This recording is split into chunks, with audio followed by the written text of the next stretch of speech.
विजय बंधु लड़ाई लंबी लड़ी तो उसका फल मिला, उसे लेकर कुछ संतुष्टि है। कल की घोषणा के बाद पहला रिएक्शन दिमाग में क्या आया? नहीं सर, जब कल घोषणा हुई है तो हम सब लोगों ने उसको पहले जानना चाहा कि इसमें है क्या क्या। जब हम लोगों ने उसका थोड़ा बहुत जो डिटेल आ पाया आप लोगों के माध्यम से, तो उसमें जानकर निराशा हुई और ज़्यादा हताशा आई। बल्कि अब तो समझ में आया कल से आज तक कि ये तो एनपीएस से भी खराब है। एनपीएस से यूँ खराब है कि 10% वहाँ कट रहा था, हमारा वापस आ रहा था। अब 10% ये वापस हमारा देने के बजाय ले लेंगे और बाद में कह रहे 6 महीने का वेतन देंगे। किसी व्यक्ति के एनपीएस कटा हुआ है, 20 लाख रुपए उसका होता है, 6 महीने के 6 लाख रुपए, 1 लाख रुपए अगर वेतन होता है तो 6 लाख आप दे देंगे। तो ये तो और बड़ा नुकसान हुआ। प्लस एक भी चीज़ इसमें बदली नहीं। एनएसडीएल काम करेगा, पीएफआरडीए बिल काम करेगा, 10% हमारी कटौती है वो चलती रहेगी, सारा कुछ तो ही है। सिर्फ नाम बदल देने से तो भाई 50% गारंटी मांग रहे थे आप। अभी आपके डिबेट देखिए, दो बड़ी बातें थी विजय बंधु, जो आपकी दो बड़ी मांगे थी। 50% दीजिए जो पुरानी पेंशन योजना में मिलता था, बेसिक पे, जो आखिरी बेसिक पे, उसका 50% दे दिया सरकार ने। दूसरा, महंगाई को भी उसका आकलन साथ में जोड़ो, वो भी दे दिया सरकार ने। अब ये थोड़ा है कि सरकार के पास कोई अलादीन का चिराग थोड़ा है। मैं कह रहा हूं, आपने कहा ना कि उसमें डीए उन्होंने दे दिया, 50% दे दिया। तो मैं कह रहा हूं कि जब दे ही दिया तो फिर यूपीएस क्यों, ओपीएस क्यों नहीं? जब ओपीएस जैसी ही है तो ओपीएस दे दीजिए, फिर क्या दिक्कत है? अगर मेरी मांग को मान जा रहा तो मेरी तो मांग ओपीएस है, और आप कह रहे हैं कि उसमें उन्होंने दे दिया तो ओपीएस मांग ले। और अभी 50% का जो बता रहे हैं, 50% बेसिक सैलरी का, ये भी गड़बड़ झाला है।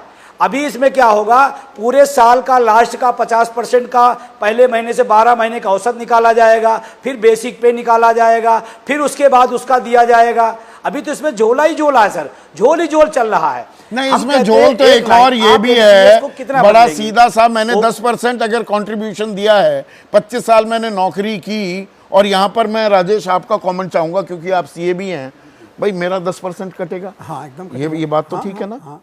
25 साल मैंने नौकरी की जी। उसके उसके बाद मुझे पेंशन मिलती है, तो मेरा 10% तो वो दरअसल जो मेरा कंट्रीब्यूशन है वो कंपाउंडिंग अगर मैं कर दूं तो 20, 22, 23% हो गया होगा जी। तो 50 दे रहे हो आप मुझे।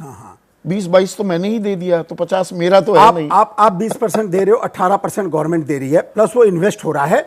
तो मैं आपको बता रहा हूं, यही तो एनपीएस है। इन्वेस्टमेंट के बाद में लोगों को 50, 60, 70, आपके जो एनालिसिस थी ना यूपी के अंदर, वो गलत है। इसको आपको चैलेंज दे रहा हूं, मैं चैलेंज दे रहा हूं कि आज जब लेकर आना हो, एक आदमी का नाम लेकर आइए। एक आदमी का, एक आदमी नहीं, मैं हजारों आदमी का नाम के लिए लेकर आइए ना। चुनौती है, आप बिल्कुल गलत बयानी कर रहे हैं, खामखा की साथ ठोक रहे हैं। मैं छाती ठोक के ये बात कर रहा हूं कि 50 नहीं 60-70% लोगों को मिल रहा है, और 50% लोग 50% आप लाकर दीजिए। हाथ कंगन को आरसी क्या चिल्लाने से थोड़ा होता है, 10.5% चिल्लाने से थोड़ा होता है, चिल्लाने से 10.5% का रिटर्न आ रहा है। 70% रिटर्न मिल रहा हो राजेश भाई, चिल्लाने से। अरे अच्छे नंबर आपने बना लिए मीडिया सेल में बीजेपी के। नहीं, 70% मिल रहा हो तो 50% की क्यों एक नई योजना लेकर आएगी सरकार? कुछ लोग नहीं करते हैं। आज के दिन आपको पता है कि आपको समझ ही नहीं आ रहा है। आप बिल्कुल आज बिल्कुल आप होमवर्क नहीं करके आए। I am sorry. अरे छोड़िए, आप मेरी बात कर रहे हैं। पहला क्लियर करूं, 10%। अरे भाई 1 मिनट अब शांति करिए, इनका माइक डाउन कीजिए। 1 मिनट नहीं, मुझे नहीं सुननी है। मैं गलत बयानी के लिए यहाँ पर नहीं बैठा हूं। विजय बंधु, अरे छोड़िए विजय बंधु, छोड़िए विजय बंधु। एक चीज तो भाई विजय बंधु ये समझा दीजिए इन बंधु को जी। अरे भाई आम आदमी नहीं इन्वेस्ट करता है, सरकार करती है पीएफआरडीए के थ्रू इन्वेस्ट। ये इनको यही बात नहीं समझ में आ रही। आदमी अपना कंट्रीब्यूशन बढ़ा सकता है सर, यही मैं वही कहना चाहता हूं सर। मैं राजेश जी से वही कहना चाहता हूं, एक व्यक्ति को ये बता दे कि 50% से ज्यादा एनपीएस में जो सरकारी कर्मचारी को आप दिया हो, पहली बात। दूसरी बात कह रहा हूं, अगर 50% उसको मिल रहा है तो फिर यूपीएस लाने की जरूरत क्या हुई? फिर यूपीएस क्यों लाया गया? और मैं अभी आपको बता रहा हूं सर, मैं अभी रेल के बीच से, रेलवे के साथियों के बीच से आ रहा हूं, मैंने हाथ उठवाया कि क्या यूपीएस से आप संतुष्ट हैं? एक हाथ नहीं उठा, एक हाथ नहीं उठा। तो वो 100 एक ने भी संगठन जो समर्थन गए नहीं थे, किया। विजय बंधु, उसके बाद आप कह रहे हैं कि 50% विजय बंधु, एक मिनट सुनिए ना, तो वो 100 संगठन गए, अब वो शिव गोपाल मिश्रा साहब का पता नहीं क्या कनेक्शन में दिक्कत हो गई, वो तो बड़े मुस्कुराते हुए बाहर निकले कि हमारी बात मान ली, सरकार को हमने झुका दिया, वो तो खुश हैं। ये 100 संगठन अब आप कहने लगेंगे नहीं जी ये तो सरकार द्वारा प्रायोजित है, अब ये मत कहना। वो सर, वो खुश इसलिए हैं, वो खुश इसलिए हैं कि उनको ओपीएस मिल रही है। अगर इतनी अच्छी है तो एनपीएस क्यों नहीं ले लिए? अगर इतनी अच्छी तो यूपीएस क्यों नहीं लेते? वो जितने लोग गए थे सब ओपीएस पाते हैं, सब ओपीएस ले रहे हैं और हमको ज्ञान दे रहे हैं एनपीएस का, यूपीएस का। खुद ओपीएस क्यों ले रहे हैं? अगर इतनी अच्छी यूपीएस है और एनपीएस है तो एक भी वहां पर एनपीएस वाला नहीं गया था, एक से भी वार्ता एनपीएस वालों से नहीं की गई।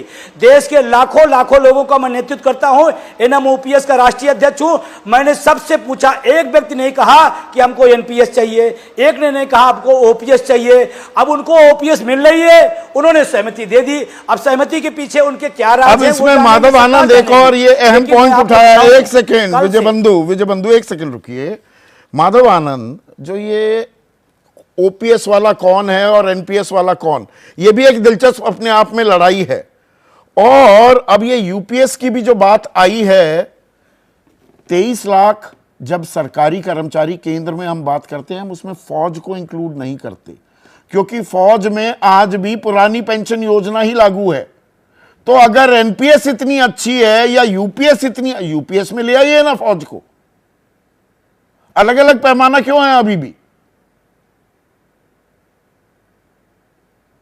देखिए, ये अभी स्टार्टिंग में अभी इसकी शुरुआत की गई है और इसमें बहुत सारे अच्छे प्रावधान है संदीप जी। ठीक है, राजनीतिक दल जो है अपने राजनीतिक दृष्टिकोण से सोचेंगे उसको, हर सारे पॉइंट जो है जो ओल्ड स्कीम तो इसमें ईमानदारी लाने की भी जरूरत है। एक सेकेंड, थोड़ी देर के लिए ही जुड़ पाए हैं शिव गोपाल मिश्रा मेरे साथ। शिव गोपाल जी, आज बड़ी तकनीकी दिक्कतें आ रही है, मैं तो आपसे विस्तृत बातचीत करना चाह रहा था।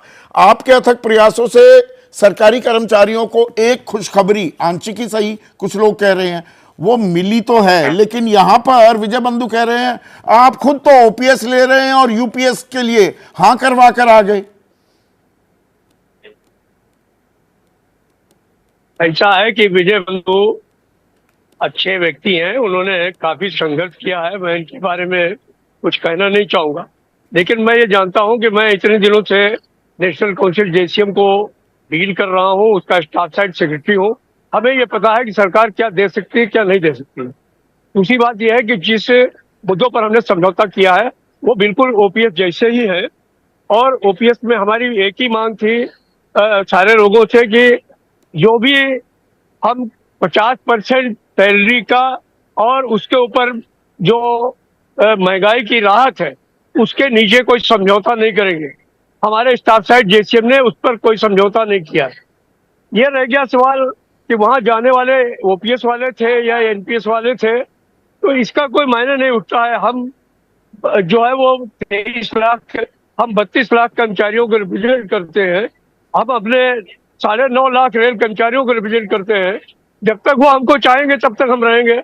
वो बंधु जी की कृपा से हम नहीं है, हम अपने कर्मचारियों की निजी लड़ाई की बात मैं यहाँ नहीं कर रहा हूं, पर मुझे ये बताइए, अगर मैं संदीप जी कहना चाह रहा हूँ, हाँ, मेरी बात सुनिए प्लीज। मैं ये कहना चाह रहा हूँ कि हमने सरकार के सामने ये बात रखी कि आप इसका नाम ओपीएस रखिए, आप इसका नाम एनपीएस रखिए, आप इसका नाम जीपीएस रखिए, आप इसका नाम एपीएस रखिए। हमारा इससे कोई लेना देना नहीं है। हमारा लेना देना इस बात से है कि हमारा जो कर्मचारी जब रिटायर हो तो उस समय उसको उसकी सैलरी का, तो मतलब आप ये कह रहे हैं ये दरअसल ओपीएस की तरह ही है और दबाव अभी बनता रहेगा। सरकार और डिटेलिंग क्या देती है, पेंशन की टेंशन खत्म नहीं होने वाली है। एक टेंशन मैं जरूर अपने दोस्त और मेरे पैनलिस्ट राजेश शर्मा को देना चाहूंगा। खुला न्योता है, खुली चुनौती है, हजारों की लिस्ट कह रहे हैं, 10 आदमियों का नाम बता दें जिनको अपनी बेसिक का 70% बतौर पेंशन मिला हो, उसके लिए हम इंतजार करेंगे।